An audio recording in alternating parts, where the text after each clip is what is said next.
tim pemulasaran jenazah saja ya, tidak akan sanggup. Pasti jenazah yang ketiga ini sudah tidak maksimal. Dan tim ini kalau dipaksakan untuk jenazah yang keempat, pasti semua petugasnya pingsan. Barangkali 4 jam. Taruhlah 4 jam kali 16 jam dalam kondisi memakai itu, tidak bisa dibayangkan. Jadi tadi yang teman-teman Ansor ikut dalam pemulasaran jenazah itu bagian dari aksi nyata dari NU melalui Ansor dengan sahabat-sahabat Ansor itu mendedikasikan ikut membantu nakes tenaga kesehatan dalam pemulasaran jenazah karena memang terkaitannya dengan tenaga medisnya yang kurang, khususnya tenaga untuk memandikan. Ini concernnya di NU itu kan kalau soal memandikan jenazah insya Allah mudah lagi. Hanya saja kalau kaitannya dengan COVID itu kan perkara baru, masalah baru. Maka aturan-aturan dari pemerintah barangkali harus tetap dilaksanakan. Syariat Islamnya tetap juga seimbang, artinya balance antara protokol kesehatan dengan syariat Islamnya. Nah, tapi yang menarik ini dia kaitannya dengan hari ini karena memang banyak jenazah yang kemudian diurusi oleh rumah sakit soal memandikan, menapani, bahkan masuk di dalam peti. Peti itu kan kalau kita masih ingat, mohon maaf saudara-saudara yang Nasrani itu kan biasanya pakai peti. Itu masih santer dulu katanya peti itu sisa dari teman-teman yang dari Nasrani itu yang menjadi polemik di masyarakat tidak mau menggunakan peti seperti itu. Terus yang kedua kaitannya apakah menghadap kiblat atau tidak ketika dalam peti dan bagaimana pandangan Islam dalam menguburkan mayat tapi tidak dihadapkan ke kiblat dengan tanpa kadang-kadang tidak melihat kondisi darurat atau begitu itu kan sudah di luar logika orang awam karena belum sampai kajiannya ke sana. Tapi memang dianjurkan untuk tetap kemarin kalau seandainya lihat bagaimana Gus Yassin selaku wakil gubernur juga menganjurkan agar jenazah itu dihadapkan ke arah kiblat.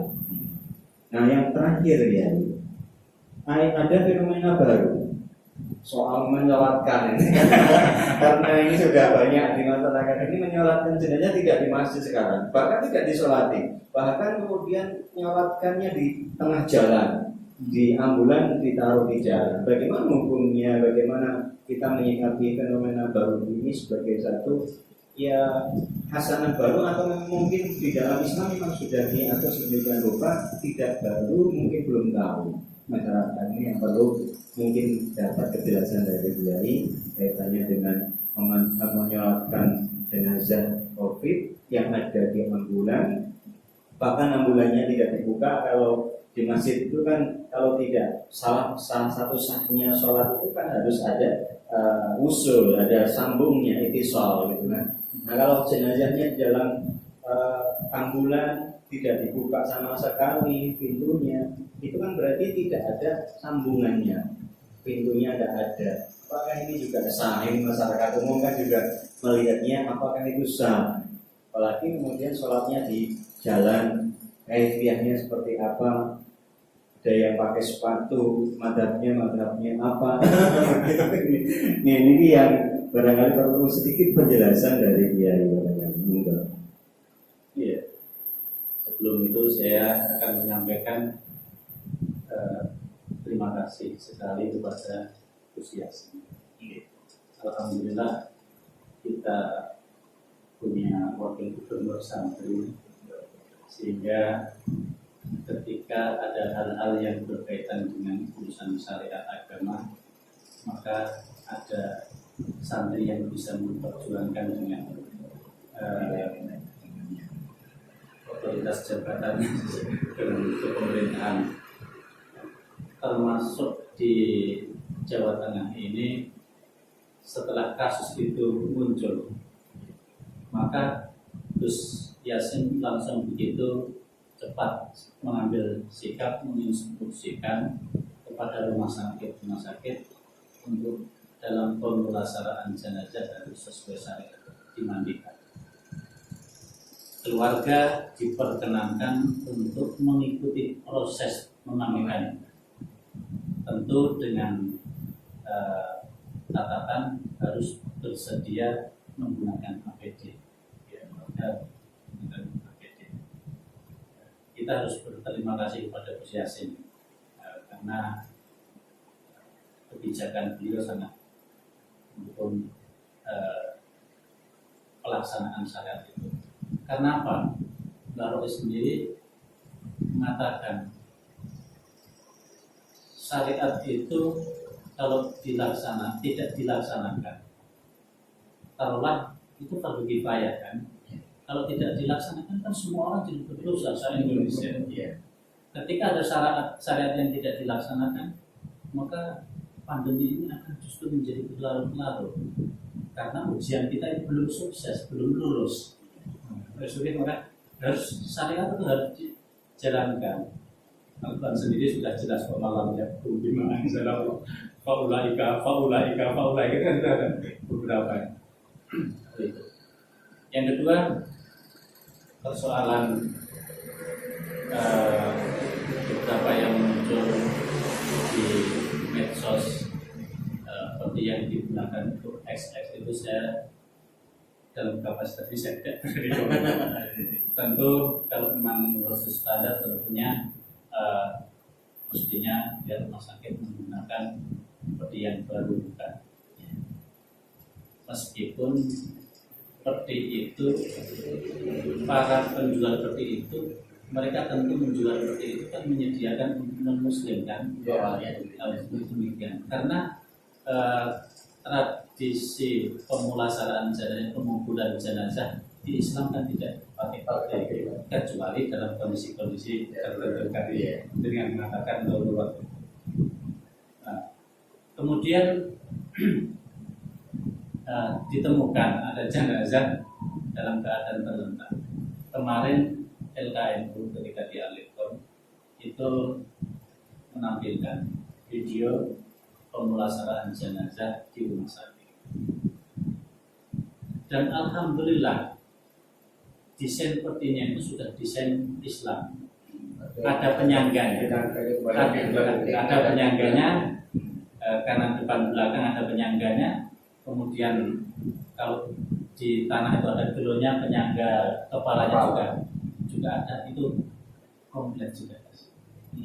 Saya kira itu terobosan baru dan dijadikan dalam bentuk bisnis baru ini. Tapi kan yang jadi pertanyaan juga kalau ada gelunya itu diambilkan dari mana? Seperti itu kan sudah tertutup gitu.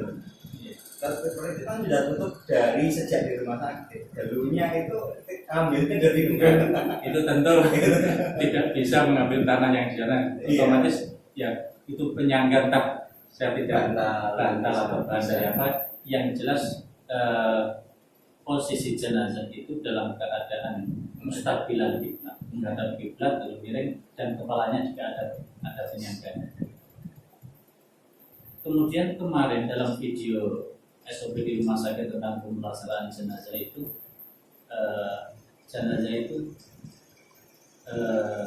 ada dua opsi. Kalau langsung mau dimakamkan, jenazah itu disolati terlebih dahulu di rumah sakit oleh petugas. Dan rumah sakit sendiri sudah bekerja sama dengan beberapa ada yang motif, tapi yang banyak karena relawan dari sahabat Ansor karena mereka relatif muda. Jadi khidmahnya sahabat Ansor itu lumayan sangat dapat dirasakan, terutama untuk yang terkena COVID. Tapi apakah itu di semua rumah sakit ya, atau di rumah sakit tertentu saja? Ya khidmahnya Ansor itu tergantung dari masing-masing daerah. Nah, mestinya masing-masing daerah itu melibatkan yang jelas instruksi dari Gus Yasin sudah memanggil semua direktur rumah sakit se-Jawa Tengah agar pemulasaraan jenazah itu sesuai dikumpulkan. Dan dari hasil pertemuan kemarin, itu kan menjadi problem ketika yang wafat karena COVID itu banyak. Akhirnya kan dibutuhkan relawan. Dan dalam hal ini pihak dari BWNU sendiri akan segera membuat surat edaran ke PJ-PJNU, kemudian ke rumah sakit agar ya sinergi dengan pengurus NU cabang dalam pemulasaraan jenazah. Iya, itu bagaimana kita menyikapi hal semacam ini agar masyarakat tidak resah. Saya yakin masyarakat yang mohon maaf yang pernah menitipkan dari saudaranya ke rumah sakit non-muslim dan meninggal di sana dalam keadaan COVID tadi juga mungkin hari ini bertanya-tanya, kemarin itu saudara saya kira-kira sanda ya, kira-kira kemudian diterima enggak arwahnya oleh Allah Subhanahu wa taala. Ini kan bahaya kalau kita tidak meyakinkan bahwa ya Allah Maha Pengampun, Allah Maha Bijaksana, Allah Maha Rahman, Allah Maha Rahim, dan yang paling hebat adalah Allah menyiapkan maghfirah sebelum menghadap. Begitu. Ini yang perlu kita sampaikan kepada masyarakat, kira-kira bagaimana hukumnya dalam Islam tentang hal semacam ini. Begitu. Saya kira kebetulan peraturan Menteri Kesehatan, misalnya Menteri Kesehatan dan peraturan tahun 2020 itu sudah jelas. Ada kewajiban pihak pelayan kesehatan itu menyediakan pemulasaraan jenazah sesuai dengan agama. Kalau dia rumah sakit non Muslim, ketika jenazah pasien yang meninggal itu adalah Muslim, maka pihak rumah sakit wajib menyediakan pemulasaraan jenazah yang Muslim.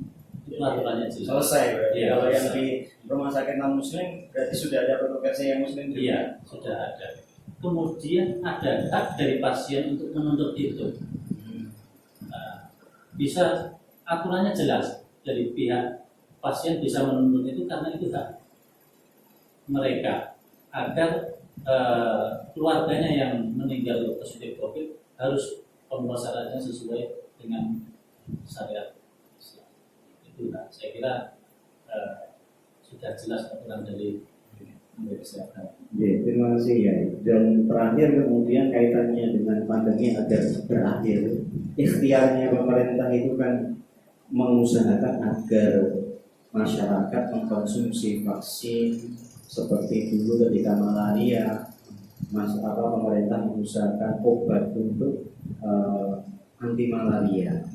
Hari ini karena kaitannya dengan vaksin maka ada pro kontra, ada yang menolak, ada yang tidak menolak. Kita ada yang setuju dan ada yang kontra, itu pasti. Kalau hal-hal yang baik pasti ada yang menolak dan ada yang menerima. Nah ini yang pertama, apakah vaksin itu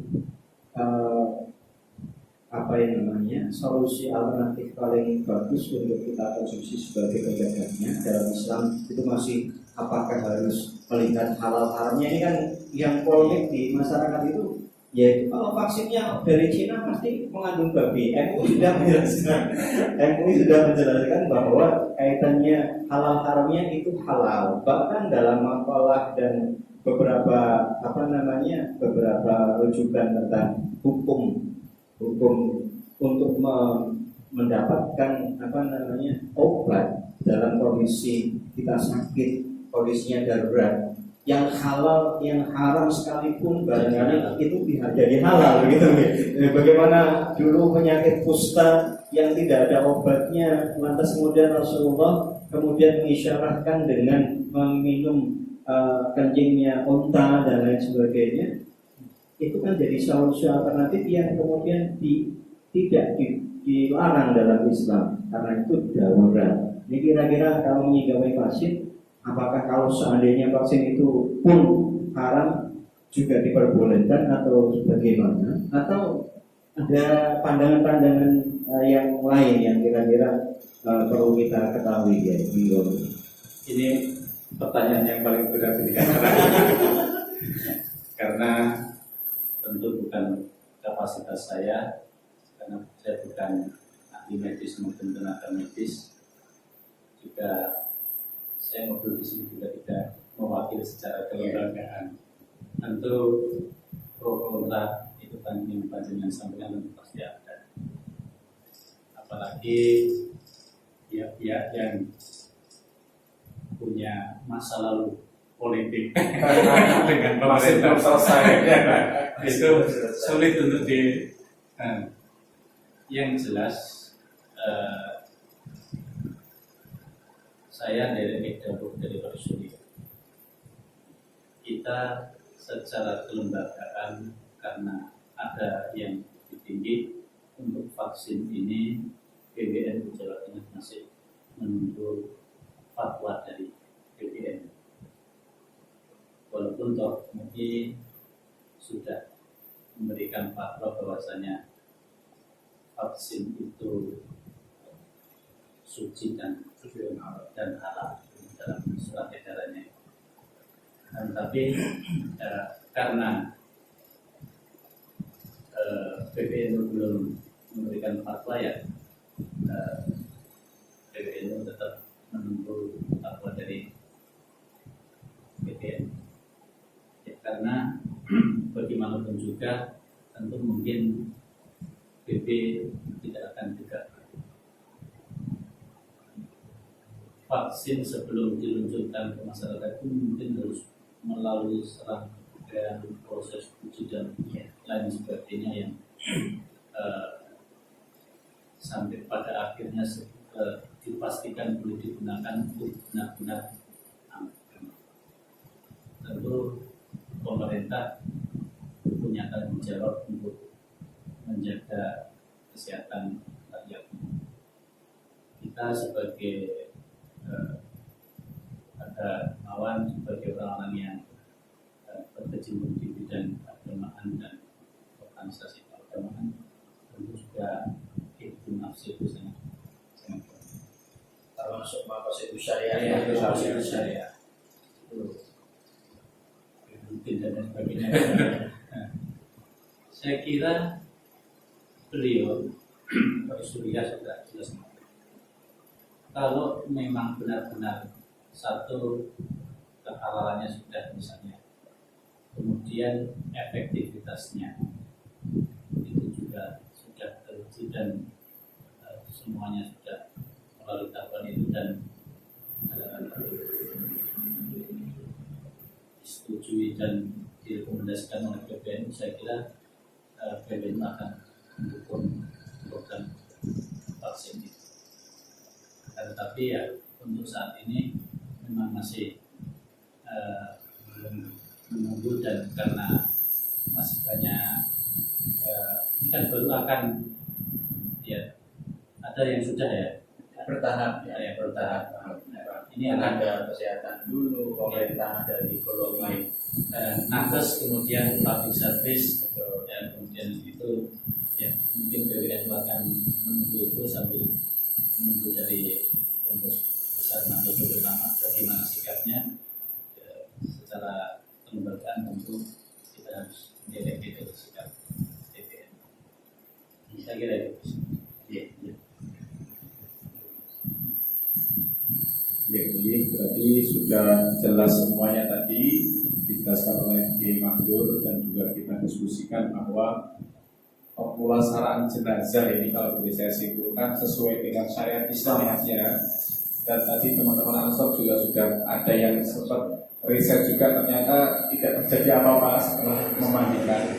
Jadi pada prinsipnya barangkali ada yang masih ragu, ini tadi sudah terjawab dengan gamblang oleh Kiai Magdur. Yang pertama, kewajiban kita adalah untuk memandikan pastinya, ini sesuai dengan seperti yang sudah dijelaskan tadi, dengan air, terus kemudian tapi menggunakan APBD yang lengkap pastinya ya, lengkap pastinya. Kemudian yang selanjutnya adalah untuk mengkafani, yaitu sesuai dengan syariat Islam, 3 lembar dan laki-laki. Terus dari lembar untuk perempuan, tapi dilapisi dengan plastik. Nah, plastik ini tidak terjadi masalah dalam Islam karena memang pandemi ya, dan juga untuk memberikan menolak mabarat pastinya, menolak mabarat. Kemudian selanjutnya untuk mensolatkan tadi meskipun hukumnya fardu kifayah dan ada dianjurkan dan sholatnya dalam kondisi di mobil ataupun di jalan ini tetap sah saja. Analoginya tadi selalu saja boleh. Selanjutnya adalah tentang menguburkan. Menguburkan tadi sudah dijelaskan bahwa sekarang ini sudah ada peti Islami seperti itu, peti Islami dengan menghadap ke arah kiblat. Dan selanjutnya adalah tentang vaksinasi. Sama-sama kita dengarkan tadi bahwa ketika MUI sudah memberikan sertifikat halal dan juga boleh, kemungkinan besar mungkin nanti PWNU dan juga PWNU kemungkinan akan melangsungkan yang namanya riset terlebih dahulu. Kalau seumpama ini sesuai dengan apa yang difatwakan MUI, kemungkinan besar sejalan seperti itu, sejalan, dan insya Allah dengan seperti itu kita akan menjadi orang-orang yang sehat dengan vaksin tersebut, karena itu adalah hal yang sangat dibutuhkan sesuai dengan konstitusi syariah tadi ya, dan yang hibdun nafas termasuk di dalamnya ada menjaga kesehatan, kemudian juga ada hibduddin, kemudian hibdul mal dan yang lainnya. Dan ini sepertinya sudah sangat jelas untuk menjawab keraguan kita semuanya di habis. Dan barangkali masyarakat pada umumnya tentang pertanyaan-tanya bagaimana caranya, ternyata di rumah sakit tadi juga sudah sesuai dengan kebijakan-kebijakan pemerintah. Ketika yang meninggal orang muslim, maka sesuai dengan persiapan tahdizul amwat ala muslim. Terus kemudian kalau Nasrani ataupun non muslim sesuai dengan keyakinan agama mereka. Itu saja mungkin Pak Yai, sangat ini sudah sangat jelas sekali. Terima kasih ilmunya, terima kasih sharing ilmunya. Semoga kita diberikan kesehatan semuanya dan bisa melewati pandemi ini. Seperti yang menjadikan sampaikan tadi ini, kita diuji apakah kita sesuai dengan syariat apa enggak gitu kan, menjalankan ibadah sesuai dengan ketaatan apa tidak. Semoga kita bisa menjalankan ibadah sesuai dengan apa yang menjadi kebiasaan normal, meskipun itu ada halangan COVID ini, harapannya tidak mengurangi nilai-nilai ibadah itu sendiri dan juga sesuai dengan syariat Islam yang sudah dijelaskan tadi. Terima kasih Pak Yai dan juga kawan-kawan semuanya atas masukan pertanyaan-pertanyaan yang masuk ini. Semoga kita diberikan kesehatan dan juga keberkahan, dan memang pastinya ikut NU ini insya Allah semoga selamat, harapannya dunia akhirat. Gandaran sepertinya ini juga insya Allah banyak pencerahan ilmu dan memberikan kita keberkahan dan juga selamat di akhirat. Terima kasih. Assalamualaikum warahmatullahi wabarakatuh. Waalaikumsalam.